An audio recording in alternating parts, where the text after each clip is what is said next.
He is kicked from the heroes party for being useless, but he turns out to have SSS-ranked skills in everything aside from fighting. Kurt is a 15-year-old boy from a village hidden in the mountains that no one has ever heard about.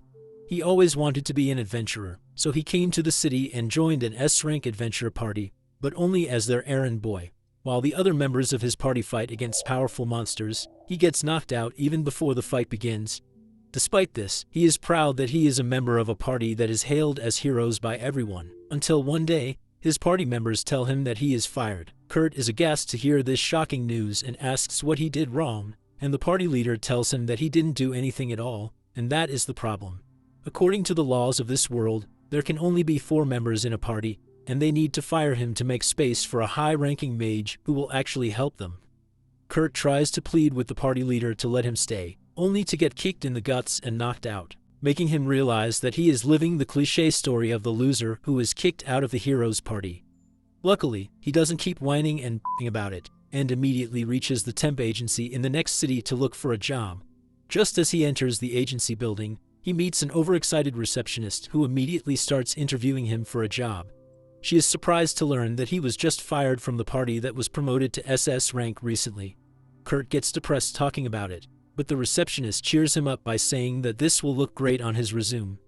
After that, she takes him for an aptitude test to see if he has any hidden skills, but he gets a G for all the combat-oriented skills. Kurt is even more disheartened, and the receptionist tells him that the guy who can test his non-combat skills will come back next week. Kurt meekly tells her that he is flat broke right now, and the receptionist decides to give him another chance. She tells him to pick up a sandbag lying in the corner, and as Kurt does it, he finds the sand sucking in his mana. The bag starts growing incredibly heavy, and the receptionist tells Kurt to drop it. She tells him that since he has basic fitness and strength, he can do construction work to earn some money, and Kurt is glad to take up the offer. He goes to the construction site where a grumpy guy looks at his resume and then at his twink-like body, before agreeing to give him a job because they are extremely short-staffed. He tells Kurt that his task is to mix cement and repair the city walls with it, and if he can't use half a barrel of cement in 3 hours, he will be fired. The man leaves without waiting for any questions, and Kurt decides to put magic in the cement to make it stronger since it was common sense in his village. 3 hours later, when Grumpy returns to check on him, he is dumbfounded to see that Kurt has fully plastered 30% of the wall on his side and used up all the cement available to him. He can't believe that a noob can do all this in 3 hours, but Kurt takes his shocked reaction as anger and apologizes. However, Grumpy tells him to come to work for as long as he can and hands out his entire purse to Kurt, saying that he will send the rest of his payment over to the temp agency. Within 3 days, Kurt finishes plastering half the wall around the city by himself, causing panic amongst the rest of the workers. Grumpy notices this and tells Kurt that he doesn't have to come to work from tomorrow, because if he does that, there won't be anything left for those who need the money more than him. He gives him the rest of his payment and tells him to find work that fits his abilities better in the royal capital. But like any other self-doubting loser, Kurt thinks that Grumpy is saying all this only to send him away. He goes to the temp agency and tells the receptionist that he lost his job, when suddenly, they hear a tanned beauty arguing with another receptionist about a job offer. Kurt's receptionist decides to talk to the girl named Ulyssia, who needs a miner to explore a mountain, but she will pay them only if they can find something valuable. The receptionists tell Ulyssia that her offer is not reasonable, but Kurt is desperate enough to ask her to hire him because he has done some mining work back in his village. The receptionist warns him that there's a good chance that he will be paid, and even the girl says that she is looking for a strong dwarf and not a twink. However, she doesn't have any money to hire a dwarf, so she agrees to take Kurt with her. As Kurt leaves, the receptionist begins to fantasize about hiring him to be her submissive boy toy, when suddenly, her colleague tells her that the construction boss has sent a check for Kurt's remaining payment. The receptionist is flabbergasted when she sees that he has been paid 200 gold coins, and she trips on the sandbags. Her colleague helps her up while telling her that these are no ordinary sandbags, but special devices to measure a person's magic capacity, but only people who are on the level of a royal mage can activate them. The receptionist decides to move the sandbags out of the way, but they don't even react to her, and she remembers how heavy they were when Kurt tried to lift them, making her wonder how strong he really is. On the other hand, Ulyssia takes Kurt to her base on the mountain and tells him that they are going to sleep in the same tent tonight. Kurt gets flustered because he won't be able to control himself sleeping next to a cute girl, and Ulysses goes crazy because he is the first guy who ever called her cute. After rattling him for trying to butter her up, she gives him his dinner, which is just a boiled potato, but Kurt still finds it delicious because it has been a very long time since someone else cooked for him. After that, they sleep in the same tent, and Kurt feels his sword rising as he sees Ulysses completely defenseless. However, being a gentleman and a wuss, he goes outside to rob a quick one out and then sleeps there. Turns out that Ulysses was just testing him to see if she should choose him over a bear, and she gets rizzed up by his character and cute looks. The next morning, she finds Kurt sleeping outside, and then notices that he repaired her coat last night too. While she is marveling at his abilities, Kurt wakes up, so Ulysses gets to business and tells him that they need to earn 10 gold coins by the end of the week. However, she has no idea how to actually find something valuable in the mountain, but luckily, Kurt has got her covered.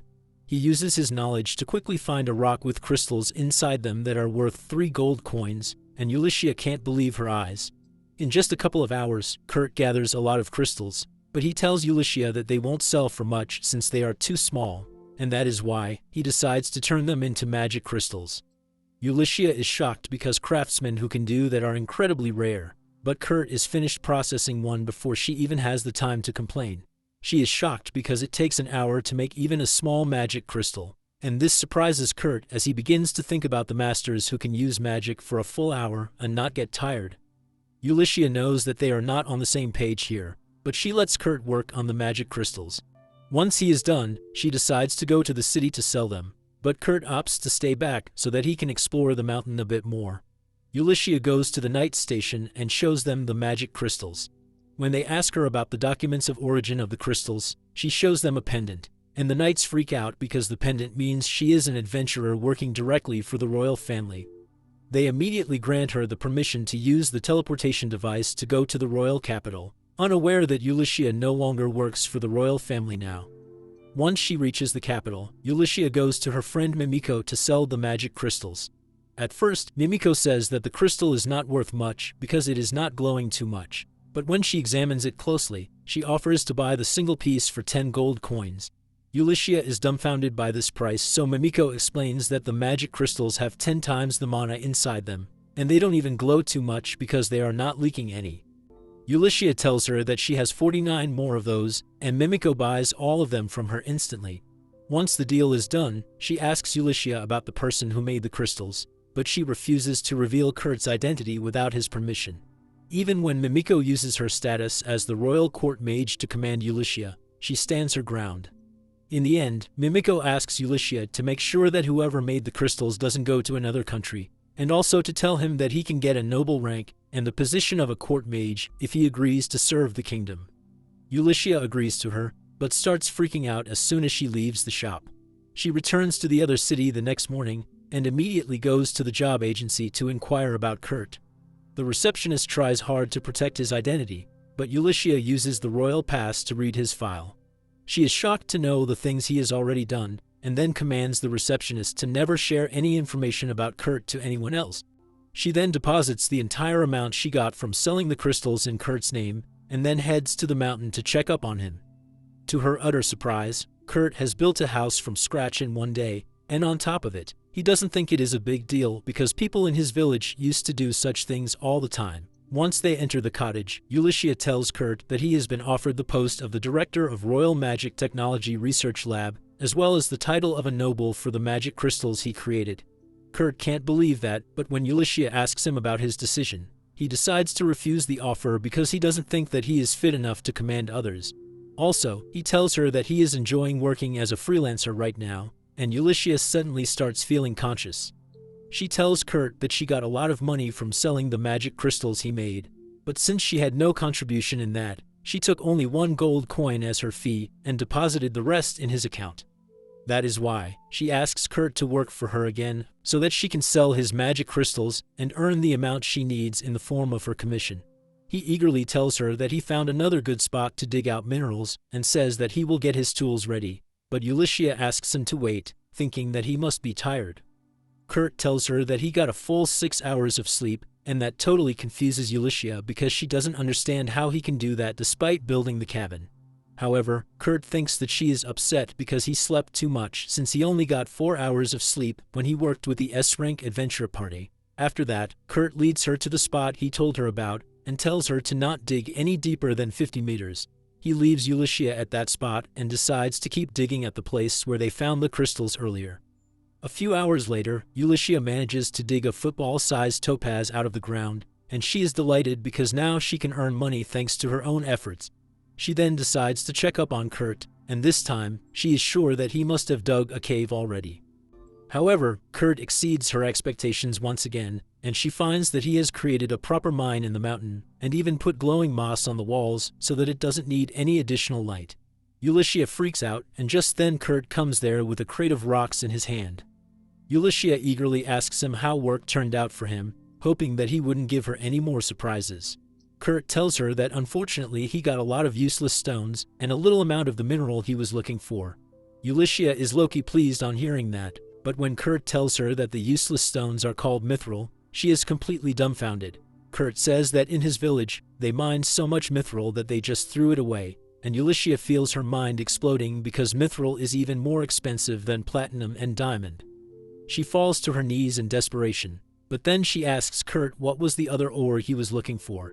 As Kurt shows her a piece of the mineral called orachakam, Ulysses recognizes it as the legendary mineral that is called the Metal of Gods. She asks him how did he find something so rare in this mountain, and Kurt tells her that orachakam can be found anywhere in the world once you dig beyond 7 kilometers. Ulysses doesn't even have the energy to be surprised even more, and she just confirms that Kurt dug 7 kilometers deep into the ground and then returned to the surface in the time it took her to find one mineral. Just then, the golden rays of the sun enter the mine through the other side, and she realizes that Kurt dug a tunnel through the mountain while mining, but she accepts that as a very normal thing for him. Luckily, Ulysses can use the tunnel as a new path between the village and the nearby city as it cuts the traveling time down significantly. She decides to let licensed merchants use the tunnel to reach their destination quickly in exchange for a maintenance fee, which would be enough to cover her taxes and expenses. A couple days later, Kurt goes to the city where he runs into Bandana, one of the members of his previous party. Kurt gets excited to see her and asks if the rest of the party members are here too, but Bandana tells him that she has left the party. After Kurt was kicked out, the party struggled a lot in the missions and Bandana knew that they were done for. Then there was another incident where their party leader threw a tantrum after he didn't like the food of the most famous restaurant in the city. He trashed the place and left without paying the bill, and the guards started looking for him. He then ordered Bandana to find Kurt and bring him back to cook food for them at any cost. Bandana took his teleportation stone with the excuse of finding Kurt quickly, but she knew that the party leader was going to get arrested, and since their healer was summoned by the church, there wouldn't be any reason for her to return. However, she doesn't tell Kurt any of that and explains that she was fired too. He gets upset on hearing this because it means someone like him can never return to the party. He tells Bandana that he looked up to the party leader a lot, and she just scoffs because she knows something that no other member of the party knows. She decides to change the topic by telling Kurt that she is also a freelancer like him, and since they are in the same boat, they should help each other out. She tells him that one of her friends, who is an atelier meister, one of the 15 master craftsmen of the kingdom, needs some help urgently. She asks Kurt to help them for her sake, and the little pushover can't say no to her. He follows the map given to him and reaches the workshop of the master craftsman, where a cute elf opens the door. Kurt gets surprised, thinking that this lowly is the atelier meister, but she introduces herself as Michelle, the master craftsman's assistant. She happily takes Kurt inside as he tells her that he is here to help them on Bandana's recommendation. However, Kurt begins regretting it just as he enters the house, because it stinks worse than a bachelor's room. He finds that the entire place is covered in filth and Michelle tells him that she needs his help to clean it. Kurt realizes that he was called here just to help with the chores and not to help the master craftsman directly. Just then, the master calls Michelle to the workshop and she leaves Kurt to do his job. He immediately pulls out his cleaning gear and within 30 minutes, he turns the filthy kitchen spotless. After that, he decides to follow the direction Michelle went in and knocks at a door. A voice tells him to come inside, and Kurt obeys, only to find a girl changing clothes. He freaks out because of that, but the girl is completely unaware and defenseless. She doesn't mind Kurt staring at her as he nervously introduces himself. but then he notices a curse mark on her stomach. Kurt grows curious about it, and he asks for the girl's permission to inspect the curse mark. He thinks that she is in a terrible shape, but thankfully, she is still healthy enough to feel hungry. Kurt decides to cook something light for her and returns to the kitchen. On the other side, Ulysses takes the mithril and orichalcum that Kurt mined to her friend Mimiko, who tells her that the total value of the rare minerals is over 50,000 gold coins. Both of them agree that it is a ridiculously huge amount, and Mimiko begins to wonder how such a monstrous kid has stayed hidden from the world till now. Ulysses has no idea herself, but she reveals her plan to make Kurt an atelier meister, and then become his bodyguard to keep him safe. But the biggest problem in her plan is that Kurt underestimates himself a lot. On the other hand, Kurt has finished preparing porridge for the cursed girl when Michelle returns to the kitchen with her master Ophelia. Both of them are surprised to see the kitchen clean, and Kurt apologizes to Ophelia for using the kitchen without her permission. He tells her that he was preparing food for the cursed girl, and Ophelia makes him promise not to tell anyone about her. With that, she gives Kurt his payment for the day and sends him off, feeling careless about letting an outsider like him meet the cursed girl Lies. Ophelia then returns to Liza's room, who is her only student. After she helps her dress properly, Ophelia tells Liza that she will test the porridge for poison, but she tells her that it is not necessary because she trusts Kurt. Ophelia agrees to her requests, and then Liza eats the porridge. She likes it a lot, but then suddenly, she starts groaning in pain and falls to the ground. Ophelia panics, thinking that Kurt really poisoned the food, but as she starts running to find an antidote, Liza stops her. She suddenly springs back on her feet and tells Ophelia that she is cured and shows her that the curse has vanished. Ophelia can't believe her eyes because she had been unable to lift the curse, and the rate at which Liza got better is really suspicious too. She immediately heads to the capital along with Liza and goes to Mimiko's shop. Mimiko asks Ophelia the reason she came here when Liza suddenly reveals her face to them, and both Mimiko and Ulysses fall to their knees because Liza is actually the third princess of the kingdom. Ophelia explains that Liza's mother was from a neighboring country, and she is the only thing ensuring peace between the two countries. She was cursed by someone in an attempt to start a war, but today, the curse was suddenly lifted. Ophelia asks Mimiko to help her find who cast the curse, but Mimiko is more curious about how the curse was broken. Liza gladly tells them that it was because of a man named Kurt, and both Mimiko and Ulysses freak out on hearing that he is involved in this case too. Ophelia then explains that Liza broke free from the curse after she ate the porridge made by Kurt, and Ulysses wonders what other impossible things Kurt has done in the 6 hours she spent away from him. Mimiko suddenly speaks up and says that the person who placed the curse on Liza must have connections with a curse user and enough influence to interfere with the anti-curse barrier around the palace. She has 3 suspects that fit the criteria, and they include Sinova, the first general of the Royal Expeditionary Forces, Pope Tristan of the Poland Church, and Isidora, the third queen of the kingdom. While Ophelia and Liza agree that Tristan and Isidora can tamper with the anti-curse barrier, they don't think that Sinova can do that. Ulysses replies that Sinova has connections with the Thieves' Guild, and they are experts at this sort of thing. With no way to pinpoint the exact culprit, Ophelia comes up with a plan. She says that they will lay a trap to find the person who wants to harm the princess. She explains that according to their country's laws, Liza became an adult after her 15th birthday, and now she must spend 1 year in training. Ophelia says that they will create a fake workshop for that, and then invent a fake atelier meister to run the workshop. When Liza starts training under the fake atelier meister, her enemies will try to gather information about her master, but since it would be a fake, they will not find anything. Mimiko understands that if the princess's enemies try too hard to find out about her master, they will expose themselves, but Ophelia doesn't know where they can find someone qualified to be a fake atelier meister. Ulysses has the answer to her problem, and she immediately shows her the magic crystal made by Kurt. While Ophelia is dumbfounded on learning that Kurt has more than one SSS rank skill, Liza is really impressed. On the other hand, Kurt goes to Ophelia's workshop the next day, but he finds that it is closed. He runs into Michelle on the way out, and she tells him that after he visited them yesterday, Ophelia left the house, so there is no work for him to do. Kurt gets depressed on hearing that, but then he gets distracted by his rumbling stomach. He immediately goes to an inn to get some food, and there, he overhears some adventurers talking about canceling a mission because their porter bailed out on them.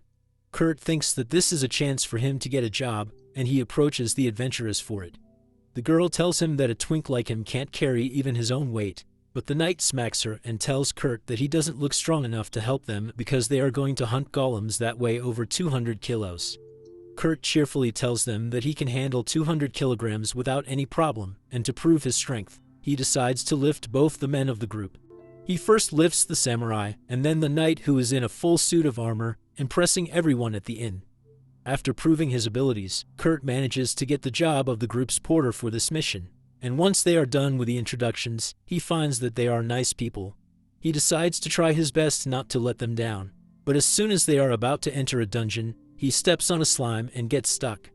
The ranger Sina tells him to stab the slime's core to kill it, but Kurt can't do even that and stabs himself instead.